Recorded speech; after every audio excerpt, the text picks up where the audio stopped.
Friends, welcome back to my channel. So what is fire mountain? ఈ fire mountain గురించి మీకు చాలా విషయాలు ఈరోజు నేను చెప్పబోతున్నాను. సో వీడియోని లాస్ట్ వరకు చూడండి, దయచేసి స్కిప్ చేయకుండా చూడండి. సో ఫ్రెండ్స్, ఈ ఫైర్ మౌంటైన్ అజర్బైజాన్ అనే కంట్రీలో బాకు అనే క్యాపిటల్ అనమాట. మీరు చూసుంటారు, ఆల్రెడీ నేను చాలా వీడియోస్ చేశాను బాకు గురించి. సో ఇందులో సిటీ నుంచి ఒక 35 కిలోమీటర్స్ డిస్టెన్స్లో మనకి ఈ ప్లేస్ ఉందన్నమాట. ఆ ప్లేస్ వచ్చేసి యనార్దాగ్ అంటారు. ఆ యనార్దాగ్ ప్లేస్లో మొత్తం మౌంటైన్సే ఉంటాయి, చిన్న చిన్న మౌంటైన్స్ లాగా ఉంటాయి. ఆ మౌంటైన్స్లో ఒక సైడ్లో వచ్చేసి కంటిన్యూస్గా, అంటే కొన్ని వేల సంవత్సరాల నుంచి కంటిన్యూస్గా ఫైర్ అనేది అక్కడ వస్తూ ఉందన్నమాట. దీని గురించి అయితే చాలా మిస్టరీస్ ఉన్నాయి. ఇక్కడ ఉన్నటువంటి అజర్బైజాన్ లోకల్స్ ఏమో ఒకలా చెప్పుకుంటారు, ఒక స్టోరీ. ఈ అజర్బైజాన్ కంట్రీని యాక్చువల్గా ల్యాండ్ ఆఫ్ ఫైర్ అని అంటారు అనమాట. Land of fire plus fire worship కూడా అక్కడి నుంచే మొదలైందని కూడా చెప్పుకుంటారు. సో ఈ ల్యాండ్ ఆఫ్ ఫైర్ అనే పేరు ఎందుకు వచ్చిందంటే, ఈ కంట్రీలో మీరు చూసినట్లయితే న్యాచురల్ రిసోర్సెస్ లైక్ గ్యాస్ కానీ ఆయిల్ కానీ ఫుల్గా ఉన్నాయన్నమాట ఈ కంట్రీస్లో. దాని వలన ఈ కంట్రీకి ఆ పేరు వచ్చింది, ల్యాండ్ ఆఫ్ ఫైర్ అని. సో నేను సిటీ నుంచి ట్రైన్లో వెళ్ళాను అనమాట. ట్రైన్లో ఒక 50 మినిట్స్ పడుతుంది. కార్లో వెళ్ళిపోతే 30 మినిట్స్లో వెళ్ళిపోవచ్చు. బస్సెస్ కూడా ఉన్నాయి, అది కూడా 51 అవర్ పడుతుంది అనమాట. అయితే అజర్బైజాన్లో మీరు ఎక్కడి నుంచి ఎక్కడికి వెళ్ళాలన్నా కూడా సరే, వెల్ ట్రాన్స్పోర్టెడ్ కంట్రీ. దానికి మనం మెచ్చుకోవచ్చు. కంట్రీ చిన్నదైనా very well transported and rich heritage అనమాట. ఓకే, నేను ట్రైన్లో వెళ్ళేటప్పుడు సైడ్లో చూస్తే మొత్తం ఎక్కడ చూసినా కూడా ఇంటింటికి ఒక పెట్రోల్ బాగుంది. ఇంటింటికి ఒక పంపు పెట్టేసి అది పైకి కిందకి మన పెట్రోలియం తీస్తుంది కదా. సో అలాంటి మెషినరీస్ ఉన్నాయన్నమాట. సో దాన్ని బట్టి అర్థం చేసుకోవచ్చు, this country is very rich in oil and gas. యాక్చువల్గా ఈ మౌంటైన్కి ఫైర్ అనేది ఎలా వస్తుంది కంటిన్యూస్గా? ఈ ఫైర్ వచ్చేసి వర్షం పడినా ఆగదు, మంచు పడినా ఆగదు, ఎంత పెద్ద తుఫాన్ వచ్చినా ఆగదు. నాన్ స్టాప్గా ఈ ఫైర్ అనేది మండుతూనే ఉంది.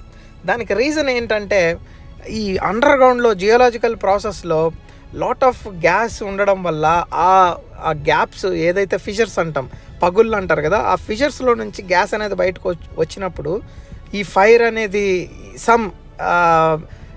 ఎవరో పూర్వీకులు ఎవరో అంటించుంటారు బై మిస్టేక్. ఓకే, అప్పటి నుంచి ఈ ఫైర్ అనేది కంటిన్యూస్గా వస్తూనే ఉందన్నమాట. ఇంకా అండర్ గ్రౌండ్లో గ్యాస్ మొత్తం అయిపోయే వరకు ఈ ఫైర్ మౌంటైన్ దగ్గర ఫైర్ అనేది ఆగదు.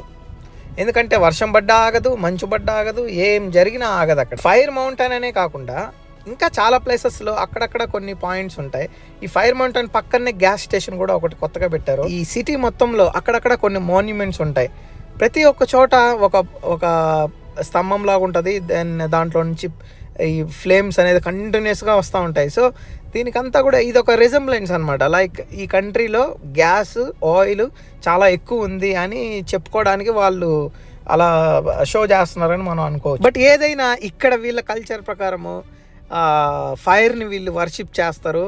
అండ్ ఫైర్ని మొట్టమొదట పూజించడం అనేది ఈ కంట్రీలో నుంచే స్టార్ట్ అయిందన్నమాట. సో ఇక్కడ లోకల్స్ ఏమంటారంటే, ఈ ఫైర్ ఎలా స్టార్ట్ అయిందంటే, ఎప్పుడో 15th సెంచరీలో, అంటే థౌజండ్స్ ఇయర్స్ అగో బ్యాక్ వచ్చేసి ఒక గొర్రెలు కాసుకునే ఒక కాపరి సిగరెట్ తాగేసి, చుట్ట ఏదో ఉంటుంది కదా ఆ కాలంలో, అది తాగేసి ఆ ప్లేస్లో పడేసాడంట.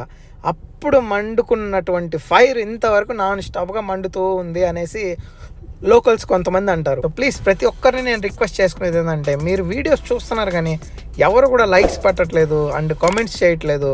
మీరు పెట్టే కామెంట్స్ వల్ల అదొక మోటివేషన్ సపోర్ట్ లాగా ఉంటుంది. సో దట్ నేను ఇంకా చాలా వీడియోస్ చేయాలని నాకు ఒక ఇంట్రెస్ట్ వస్తుంది. ఓకే, ప్లీజ్ దయచేసి నా వీడియోస్కి మీరు కమెంట్స్, తర్వాత లైక్స్ అండ్ సబ్స్క్రైబ్ చేసుకోండి ఖచ్చితంగా. ఎందుకంటే చాలామంది చూస్తున్నారు కానీ ఎవరు సబ్స్క్రైబ్ చేసుకోవట్లేదు. ప్లీజ్ దయచేసి సబ్స్క్రైబ్ చేసుకోండి. Thank you so much. ఈ వీడియో మీకు నచ్చినట్లయితే మీ ఫ్రెండ్స్కి కూడా షేర్ చేయండి. అండ్ ఇంకా మరిన్ని మంచి వీడియోస్తో మళ్ళీ మీ ముందుకు వస్తాను. Thank you so much.